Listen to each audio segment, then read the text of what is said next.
Welcome to my YouTube channel, which is TechMore.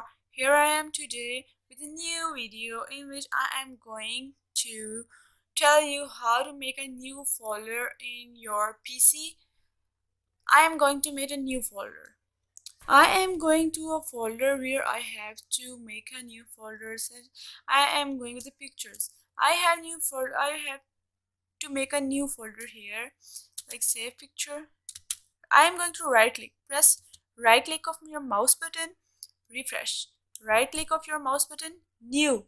When you come to a new, it will give you an options, a lots of option. I have a lot of folder, new folder. You can name it as images. Your folder is saved now.